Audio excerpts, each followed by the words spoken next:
तो सबसे पहले पार्षद इस क्षेत्र के मेरे पिता श्री पंकज निर्मलकर जी रहे। मैंने बचपन से अपने घर में लोगों की समस्याओं का हल होते हुए देखा। युवाओं के साथ लोगों के बीच जाकर मैंने बहुत काम किया। पानी की निकासी की व्यवस्था अभी तक सुदृढ़ रूप से हो नहीं पाई है। नगर नायक के प्रथम एपिसोड में आप सभी का स्वागत है। मैं संघर्ष के स्वर से अनिल देवांगन टॉस ब्लॉग के लिए आप सभी के लिए आज नगर निगम रायपुर के महत्वपूर्ण पार्षद जो पूरे रायपुर में 4 विधानसभा से एक विधानसभा से एक समिति बनाई गई है नगर निगम के द्वारा, उनके सदस्य हैं और उनका शुभ नाम है श्री विनय पंकज निर्मलकर। आइए आपको उनसे परिचय कराता हूं और आप जानेंगे आज उनसे नगर निगम रायपुर क्षेत्र अंतर्गत जो हमारा जोन क्रमांक 10 है उसमें जो वार्ड क्रमांक 52 है डॉक्टर राजेंद्र प्रसाद वार्ड, उनमें उनकी क्या कार्य योजना है और वर्तमान में क्या कर रहे हैं और उनके विचारधारा से हम परिचित होते हैं कि उनके आगे की कार्य योजना क्या है। आप सभी को नमस्कार, जय छत्तीसगढ़। मैं विनय पंकज निर्मलकर, वार्ड क्रमांक 52 का पार्षद और सदस्य अपील समिति रायपुर नगर निगम। विनय जी, अब आपसे हम शुरुआत करते हैं हमारे इस पॉडकास्ट की शुरुआत में। ये टॉस न्यूज़ जो है, हम पूरे छत्तीसगढ़ के जितने भी नगर निगम क्षेत्र हैं वहाँ के जो पार्षद नवनिर्वाचित सभी पार्षद हैं उनसे हम इंटरव्यू लेंगे, उनकी कार्य योजना को जानेंगे। तो सबसे पहले ये सवाल है कि आप पार्षद बनना क्यों चाहते थे? जी, ऐसा नहीं है कि मैं पार्षद बनना चाहता था। विषय ऐसा है कि मैंने बचपन से अपने घर में लोगों की समस्याओं का हल होते हुए देखा है, क्योंकि पिताजी इस गांव के पंच रहे, फिर सरपंच रहे और रायपुर नगर निगम में जब ये गांव शामिल हुआ तो सबसे पहले पार्षद इस क्षेत्र के मेरे पिता श्री पंकज निर्मलकर जी रहे। आप कह रहे हैं कि राजनीतिक विरासत मिली है आपको इस अमलीडीह क्षेत्र में। ये बहुत अच्छी बात है कि आपके पिता यहाँ के हमें जानकारी हुई जिस प्रकार से कि वो यहाँ के जब नगर निगम रायपुर में अमलीडीह जब जुड़ा तो पहले पार्षद वही थे और उनका जो वर्चस्व था उनका परिणाम ये लगा कि आपको ज़्यादा मेहनत करने की जरूरत नहीं पड़ी, उनके प्रताप का असर आपके साथ रहा। तो ये सौभाग्य की बात है। आप नगर निगम क्षेत्र में जो ये नया क्षेत्र है अमलीडीह, खासकर यहाँ बसावट एकदम नई है, तो इसके लिए आपकी क्या कार्य योजना है? जी देखिए, रायपुर शहर में अगर कोई बढ़ता हुआ क्षेत्र है तो वो हमारा क्षेत्र जोन क्रमांक 10 के अंतर्गत, जिसमें अमलीडीह भी शामिल है। आप विगत अगर 10 वर्षों की तुलना करें तो लगातार अमलीडीह के इस क्षेत्र में नई नई कॉलोनियाँ बनते चली गईं, लगातार विकास होते गया, नई नई सड़कों का निर्माण हुआ और जिस हिसाब से जितनी तीव्रता से अमलीडीह में एक कॉलोनियों का विकास होते चले गया, एक बहुत बड़ी आबादी इस क्षेत्र में बसते चले गई, इसकी अपेक्षा किसी को भी नहीं थी। आपकी प्राथमिकताएं क्या है इस वार्ड के लिए? देखिए, प्राथमिकताएं तो बहुत सारी है, हर छोटी छोटी बात भी मेरे लिए प्राथमिकताओं में आती है, लेकिन मुख्य जो चीज़ें हैं कि हमारे जो क्षेत्र में हैं वो नाली, सड़क और लाइट। मुख्य रूप से मैं बात करना चाहूँगा कि हमारे यहाँ बहुत पॉश कॉलोनियाँ भी हैं, लेकिन पानी की निकासी की व्यवस्था अभी तक सुदृढ़ रूप से हो नहीं पाई है। पार्षद जी, आपके क्षेत्र में एक चीज़ देखने को मिला कि जैसे सामान्य सभी पार्षदों के लिए एक ही टास्क होता है, नाली, पानी, बिजली, लेकिन आपके इस क्षेत्र को, हम विकसित क्षेत्र को जिस तरीके से देखते हैं, यहाँ जो कॉलोनियाँ हैं वो नगर निगम के नॉर्म से नहीं बनी होने के कारण यहाँ सबसे बड़ी समस्या है पानी के भराव की और उसके निकासी की। तो इस क्षेत्र में आपकी कोई विशेष कार्य योजना रही है? वैसे इस बार हमने देखा कि बारिश बहुत तेज हुई, तो जनता का क्या हाल था ये बताना है ज़्यादा उचित होगा। देखिए, लगभग फरवरी में चुनाव हुआ और फरवरी के अंतिम महीने में ही हमारा शपथ ग्रहण हुआ और मार्च से हमने पदभार ग्रहण संभाला। तो कह सकते हैं कि मार्च से ये अगस्त के आते तक हमें 4 से 6 महीना हुआ है। इस दौरान और बिल्कुल इस दौरान एकदम पीक मार्च से लेके अप्रैल और उसके बाद मई, जून गर्मी का सीजन और अभी बरसात का सीजन। तो इस क्षेत्र में मेरे को बहुत अच्छा ये अनुभव हो चुका है कि पार्षद बनते साथ गर्मी भी मैंने देखी और बरसात भी मैंने देखी। तो मेरी प्राथमिकताएं अब तय हो रही हैं कि मुझे ज़्यादा वर्क कहाँ पे करना है। तो ये वर्तमान में जैसा कि अभी बारिश बहुत कंटिन्यू जब चली तो रायपुर शहर में हर कोने पे बड़ा हाहाकार था। तो अभी आपके अमलीडीह क्षेत्र में एक बड़ा स्लम एरिया है जिसमें बसाहट आबादी का क्षेत्र है, महात्मा गांधी नगर। तो उस क्षेत्र में आप किसी बड़ी परेशानी का अब तक सामना किए हैं? कोई ऐसा कोई हताहत हुआ है या किसी का घर डूब गया है, कोई शिकायत हुई, ऐसी कोई बात हुई क्या अब तक? नहीं, देखिए मैं ऐसा कह सकता हूँ कि इस क्षेत्र में पार्षद तो मैं अभी बना हूँ, लेकिन युवाओं के साथ लोगों के बीच जाकर मैंने बहुत काम किया, तो मुझे पता था कि समस्या कहाँ पे है और मैंने समस्या की जड़ पे काम किया। लगातार जो बड़े नाले हैं उनकी सफाई मैं पार्षद बनते के साथ शुरू करवा दिया था, जिससे कि जो सबसे बड़ा डुबान क्षेत्र हमारे इस पूरे वार्ड का था, महात्मा गांधी नगर, बरसात तो हुई लेकिन जो पानी 3 दिन 4 दिन में निकलता था, जो रोडें हमको काटनी पड़ती थी, सौभाग्य से कहना चाहूँगा कि अभी तक ऐसी स्थिति नहीं आई है। कोई प्रोजेक्ट है जिसको जनता से जुड़ी हो और जनता को डायरेक्ट लाभ हो? देखिए, नगर निगम जब कोई कार्य करता है तो वो जनता के हित पे डायरेक्ट जुड़ी हुई होती है और पार्षद एक ऐसा पायदान है, सबसे छोटा पायदान है, जो जनता से डायरेक्ट जुड़ा हुआ एक पद है। जो कृष्णापुरी एरिया है, इसमें एक हमें तकनीकी समस्या पता चली है कि पिछले सरकार में चाहे जो भी स्थिति रही है, वहाँ पे रोड की ऊंचाई औसत बस्ती से ऊपर है। तो ऐसी परिस्थिति में नाली यदि बनाया भी जाता है तो बस्तियों का पानी नाली पे नहीं आएगा, बल्कि नाली का पानी बस्तियों में जाएगा।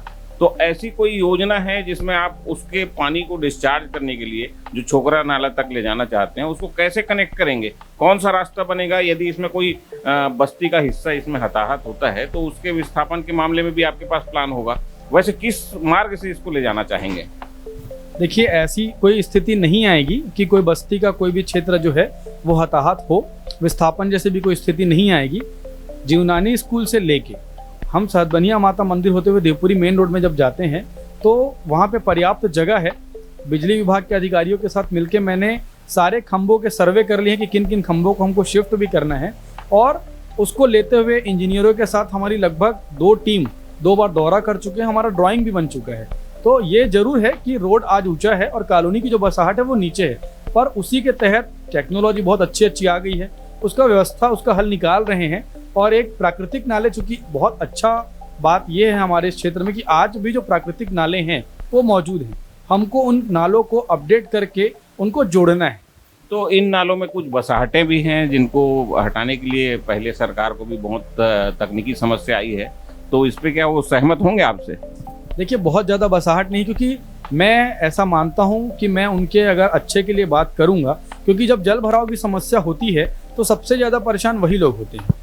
अच्छा, जैसे आप जल भराव की बात करते हैं, समाधान की बात करते हैं, तो इसमें क्या पब्लिक से कोई सुझाव लेते हैं? उसमें कोई पारदर्शिता होती है और एग्जीक्यूशन के लिए कोई तरीका है आपके पास? देखिए, मैं अपने बारे में कहूँ तो मैं सबसे पहले अपनी एक्टिवा उठा के सुबह 8 बजे जनता के बीच में रहता हूँ। मुझे पता है कि मैं घर में बैठ के अगर कोई प्लान बनाऊंगा तो वो काम नहीं आएगा, इसलिए मैं जनता के बीच में जाता हूँ और उनसे पूछता हूँ कि इसका रास्ता निकलेगा कैसे। फिर जब वो रास्ता बताते हैं कि यह रास्ता ऐसा ऐसा निकलेगा, फिर अपनी नगर निगम की टीम के साथ, इंजीनियरों के साथ जाके वहाँ पे वास्तविकता देखता हूँ कि ऐसा पॉसिबल है क्या। अगर वो ऐसा पॉसिबल है तो बिल्कुल हम उस पर काम कर रहे हैं, हमारी टीम उस पर काम कर रही है। और कहना चाहूँगा कि आने वाले वर्षों में आप देखेंगे कि ये समस्या अमलीडी से पूर्ण रूप से समाप्त हो चुकी है और पार्षद से लेकर प्रधानमंत्री तक भारतीय जनता पार्टी का है। तो मुझे एक ऐसा उम्मीद है और विश्वास भी है कि अभी तक हमारा ये क्षेत्र जिन समस्याओं से ग्रसित है, निश्चित रूप से आप सभी के सहयोग से, हमारे वार्ड की जनता के सहयोग से हम उसको दूर कर लेंगे। ये तो हुई मूलभूत सुविधाओं की बात।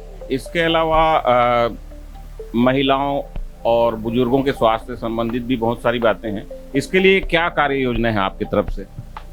देखिए, लोग नगर निगम का नाम लेते साथ ऐसे उनकी दिमाग में छप जाता है कि सिर्फ सड़क, नाली और बिजली, ऊपर से सबसे बड़ी समस्या सफाई, नाली सफाई। लेकिन हम इससे ऊपर जाके काम करना चाहते हैं, क्योंकि रायपुर नगर निगम और रायपुर चूँकि छत्तीसगढ़ का मुख्यालय है, राजधानी है, और इसका विस्तार लगातार हो रहा है। तो राज्य सरकार और केंद्र सरकार भी चाहती है कि इसका रायपुर का जो निर्माण अब हो वो राजधानी के तरीके से हो, स्मार्ट सिटी के रूप में हो, कि लोग जब राजधानी से विदेशों से भी अगर छत्तीसगढ़ आते हैं और रायपुर देखते हैं तो उनको लगे कि यार हम जैसा सोचते थे छत्तीसगढ़ प्रदेश की राजधानी ऐसा पिछड़ा हुआ नहीं है। हमारे क्षेत्र में जब मैं चुनाव के दौरान घूमता था तब पता चला कि हमारे क्षेत्र में लगभग 50 से 60 स्व सहायता महिलाएं समूह की जो चल रही हैं, मितानिनों का ग्रुप है, लेकिन उनके बैठने के लिए कोई व्यवस्था नहीं है, मितानिन लोग के लिए कोई भवन नहीं है। तो इस विषय को लेके हमने महिला एवं बाल विकास मंत्री जी से भी बात की है। नगर निगम में MIC में हमारी जो महिला एवं बाल विकास की जो भार साधक सदस्य हैं, उनके पास भी इस विषय को रखा है कि अलग अलग समय में एक ऐसे भवन का निर्माण हो जहाँ पे महिलाएं अलग अलग समिति, उनका जैसे हफ्ते में अगर 4 दिन हो, 4 दिन वो बैठना चाहें तो 5 महिला समिति एक साथ बैठ सके, ऐसी व्यवस्था करें। बुजुर्गों के लिए भी हमने हमारे इस पूरे रायपुर नगर निगम में, मेरा वार्ड एक ऐसी उपलब्धि बोल सकते हैं कि आज भी हमारे पास बापू की कुटिया है, अपना गार्डन है, वहाँ पे एक बापू की कुटिया है जहाँ पर सारे बुजुर्ग, कहना चाहिए कि जो एक समान एज ग्रुप के हैं, रिटायर्ड पर्सन्स हैं, वो आके बैठते हैं।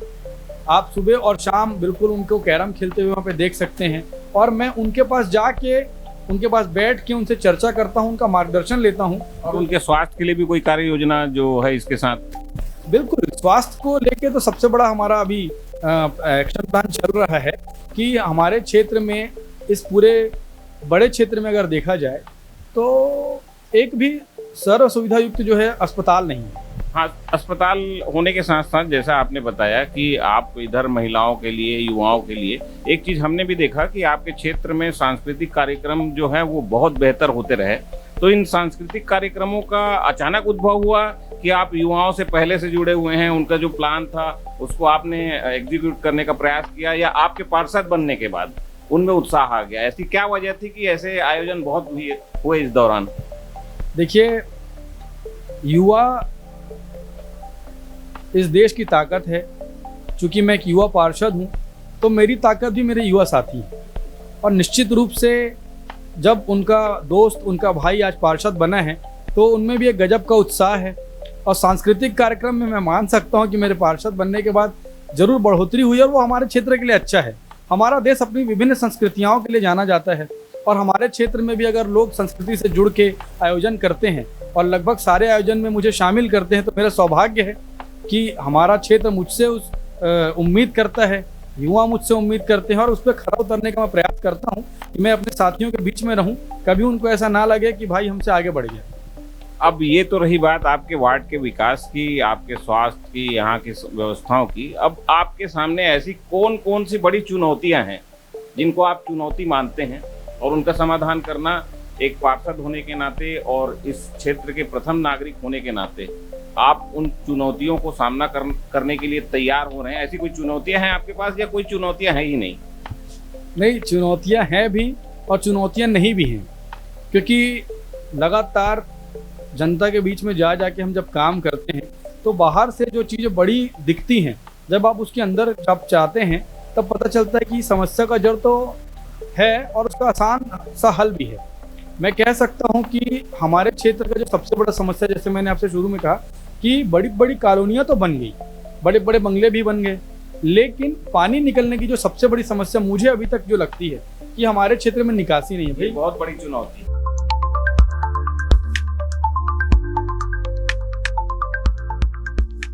इसी क्रम में हमने अमलीडीह क्रिकेट लीग का एक आयोजन किया है, जिसमें सिर्फ हमारे क्षेत्र के वार्ड क्रमांक 52 के लड़कों की जो टीम है आपस में बट के, सिर्फ अमलीडीह के 10-12 टीम बनती है और वो आपस में खेलते हैं, जिसमें हम छोटे से छोटे बच्चे को भी शामिल करते हैं और बड़े से बड़े बुजुर्ग को भी शामिल करते हैं। तो निश्चित रूप से हमारा एक ऐसा कहना है कि खेल एक ऐसा माध्यम है जिसमें अगर युवाओं को जोड़ा जाए, उनमें उनकी लगन को डाला जाए, तो बिल्कुल नशे से वे दूर होंगे। उनको खेल के प्रति उनकी जागरूकता बढ़ेगी, नशे से वे दूर होंगे, और चाकूबाजी और बाकी चीज़ों की जो बात है, इस पर प्रयास कर रहे हैं, लगातार युवाओं से संवाद कर रहे हैं। मंदिरों के माध्यम से हम युवाओं को जोड़ने की कोशिश करते हैं।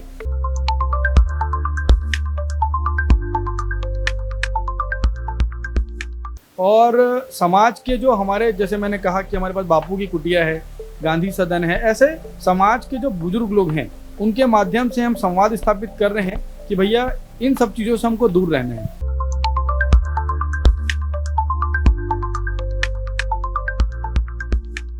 तो उनको कंट्रोल किया जाए, क्या आपके विचार? घरों में दंगे कर,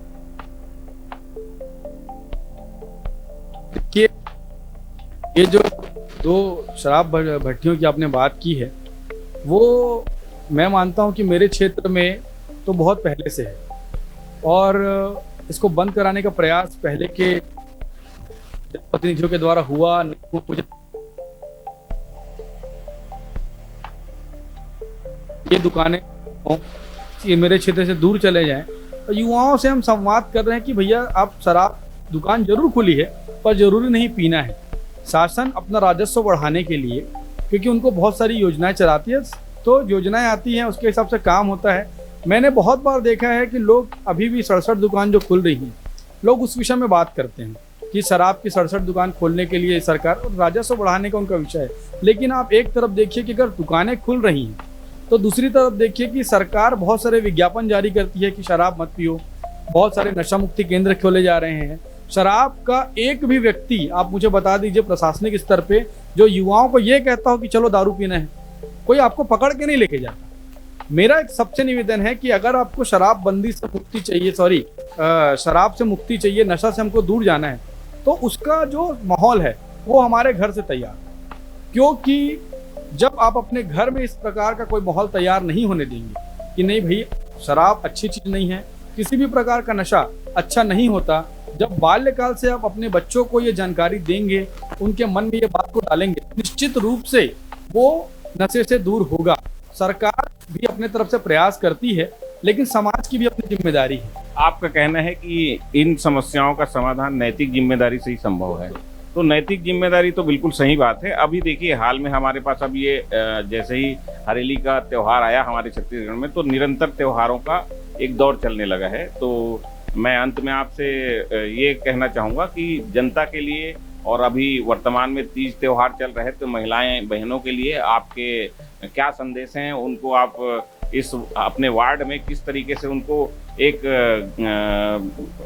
बधाई प्रेषित करते हुए उनको एक सीख देना चाहेंगे? ऐसी कोई बात हमको बताइए जिससे सभी सुन के प्रभावित हों और आपका साथ देने के लिए सभी सहमत हों और आपके साथ कंधा से कंधा मिला के इस क्षेत्र का विकास कर सकें। देखिए, जैसे ही छत्तीसगढ़ में हरेली आती है हम लोग बोलते हैं कि हमारा छत्तीसगढ़िया मन का त्यौहार चालू होगी। काबर छत्तीसगढ़ के पहला त्यौहार हरेली, और वहाँ से जो त्यौहार चालू होता है उसके बाद फिर लगातार त्योहारों का सिलसिला चालू हो जाता है। हमने हरेली देखा, हरेली के बाद राखी देखा, फिर पोला देखा, फिर लगातार अभी तीज त्यौहार आ गया, फिर गणेश चतुर्थी आ गई। तो बिल्कुल मैं आपके चैनल के माध्यम से मेरे पूरे वार्ड वासियों को पूरे त्योहारों की बधाई देना चाहता हूँ। माताओं बहनों का तीज त्यौहार आ रहा है, बहुत हर्ष और उत्साह के साथ ये त्यौहार हम सब मिलकर मनाते हैं। तो मेरे क्षेत्र में जैसे हम उस दिन गए थे बगल वाले वार्ड में, जुड़ा हुआ वार्ड है अमलीडी का, उसको हम कभी भी अपना से अलग नहीं मानते। वहाँ पर महिलाओं के द्वारा पोला के अवसर पर कबड्डी खेली जा रही थी, खो खो खेला जा रहा था, मटकी फोड़ का आयोजन किया जा रहा था। उसमें जो बहनें बाहर से तीज के लिए आई हैं और जो बहुएं जाने वाली हैं वो सब मिलकर इतना अच्छा आयोजन कर रहे थे। तो माननीय विधायक जी भी उस कार्यक्रम में उपस्थित थे। तो ये देख के बहुत खुशी होती है कि हमारे गाँव का जो संस्कृति है, हमारे गाँव का जो तीज त्यौहार है वो आज भी हमारे बीच में है और बिल्कुल बने ये रहना चाहिए। और यही कहते हुए मैं अपने लोगों को संदेश दूंगा कि मैं तो अपने इस वार्ड को सुंदर बनाने के लिए प्रयास बहुत जी जान से कर रहा हूँ। आपने मुझे जो जिम्मेदारी दी है उस पर मैं पूरा खरा उतरने का प्रयास कर रहा हूँ, क्योंकि अभी बहुत अल्प समय हुआ है, 5 साल का लंबा समय हमको सफ़र तय करना है। तो आप जितना मुझे इसमें आशीर्वाद प्रदान करेंगे, जितना सोचे हैं मैं उससे डबल आपके विकास कार्यों के लिए आपको इस क्षेत्र में बिल्कुल विकास ला के दूंगा। आप जब 5 साल बाद समीक्षा करेंगे तो आप ये कह सकेंगे कि हमने 5 साल के लिए जिस लड़के को पार्षद चुना, हमारे क्षेत्र का प्रथम नागरिक चुना, हमने गलत लड़के को नहीं चुना। इतना तो मुझे अपने आप में विश्वास है कि कहीं भी किसी बस्ती में आप अपने चैनल अगले 5 साल में जब आप जाएंगे भैया आपका पार्षद कैसा रहा, तो आपको निश्चित सुनने को मिलेगा कि भैया अभी तक जितने भी पार्षद हुए उसमें से सबसे अच्छा पार्षद हमारा ये लड़का है। यही आशाओं के साथ मैं कहता हूँ कि पढ़ा लिखा हूँ, पुनः उन बातों को कहता हूँ कि पिताजी का इस क्षेत्र से बहुत बड़ा लगाव रहा, जिससे मुझे इस क्षेत्र का जनप्रतिनिधि बनने के लिए एक प्रेरणा मिली। तो पिताजी का मान रखते हुए, आप सभी का मान रखते हुए, मैं कभी भी कोई भी करूँगा अपने जीवन में जिससे तो मेरे वार्ड की जो जनता ने मुझे इतने भारी बहुमत से जिताया है, उनका सर कभी नीचा। बहुत अच्छी बात कही है पार्षद महोदय। अब देखिए, हम अभी ये शुरुआत कर रहे हैं नगर निगम रायपुर से, जिसमें हमने 70 वार्ड में सर्वप्रथम वार्ड चुना, वार्ड क्रमांक 52, जिसके प्रतिनिधि भारी मतों से जीते हैं और उनके छवि के बारे में हम सभी जानते भी हैं। तो मैं इस चैनल हमारे संघर्ष के स्वर के माध्यम से जो हमने नगर नायक एक मुहिम चलाई है, जिसमें हमारी शुरुआती जो यहाँ से हुई है डॉक्टर राजेंद्र प्रसाद वार्ड से, इसको पूरे नगर निगम के 70 वार्ड और उसके बाद नगरीय निकाय क्षेत्र जो छत्तीसगढ़ के जितने भी हैं, वहाँ तक हम हर पार्षद तक पहुँचेंगे। और एक समीक्षा का दौर जब चलते हुए पुनः हम जब 6 महीने बाद आपके पास आएंगे, तब तक निश्चित तौर पे आप बहुत सारी बातें जो आज हमसे कही हैं, उन सब बातों की समीक्षा भी होगी और लोगों के सामने आने के लिए एक बड़ा तथ्य भी आप प्रस्तुत कर पाएंगे। तो मैं आपसे अनुरोध करूंगा कि हमारे इस संघर्ष के स्वर के द्वारा जो नगर नायक की मुहिम चलाई जा रही है, इसके लिए आप जो सत्तारूढ़ सरकार में जो बैठे पार्षद मित्र हैं और जो नागरिक हैं, आम नागरिक, उनके लिए एक अपील करें कि इस चैनल को वो सभी सब्सक्राइब करें, ताकि हम आपको हर पार्षद से मुखातिब कराएं और उनके कार्य योजना को आपको समझाएं। निश्चित रूप से मेरी पूरी शुभकामनाएं आपके इस संघर्ष के स्वर चैनल के साथ हैं और मैं सारे पार्षदों से अपील भी करता हूं, मेरे सारे जितने भी दोस्त यार इष्ट मित्र हैं उनसे भी अपील करता हूं कि इस चैनल को आप सब्सक्राइब करें। और ये जो चैनल है हमारे क्षेत्र का लोकल चैनल है और कह सकता हूं कि निष्पक्ष रूप से जो बातें, जो ये चर्चा हमारे बीच हुई है, ऐसी ही चर्चा जनता की आवाज़ को लेकर कोई बहुत भारी डिबेट नहीं, स्वच्छ वातावरण में बहुत अच्छे से हम अपनी बात को रख सकते हैं। तो इन्हीं आशाओं के साथ आपको पुनः शुभकामनाएं कि आपने बहुत अच्छा ये माध्यम निकाला है, जिससे हम जनता के पास अपनी बात को पहुंचा भी सकते हैं और आपके माध्यम से वो जो हम तक कहना चाहते हैं वो बात भी आप हमसे कह सकते हैं। तो बहुत अच्छा ये आपने शुरुआत किया है, इसके लिए मैं बहुत बहुत बधाई देता हूं और मैं प्रयास करूंगा अपने इष्ट मित्र, अपने इष्ट पार्षदों से भी कि वो अपना कीमती समय निकालकर आपको जरूर बुलाएं, आपके साथ बैठे चर्चा करें। ये नगर नायक शब्द आप शायद बोलना भूल गए हैं, ये हम चुन के रखे हैं शब्द, क्योंकि हर नगर का नायक पार्षद होता है, हर छोटे शहर का हिस्सा, एक बड़ा हिस्सा जो है जिसको संचालित करते हैं। तो नगर नायक शब्द के लिए भी 2 लाइन जरूर बोलें। देखिए, आपने ये जो शब्द निकाला है नगर नायक, तो कह सकते हैं कि पार्षद अपने नगर का नायक होता है और हम सबकी जो महानायक है हमारी महापौर श्रीमती मीनल चौबे जी, वो भी अपने पूरे रायपुर को पूरे देश में नंबर 1 बनाने के लिए लगी हैं।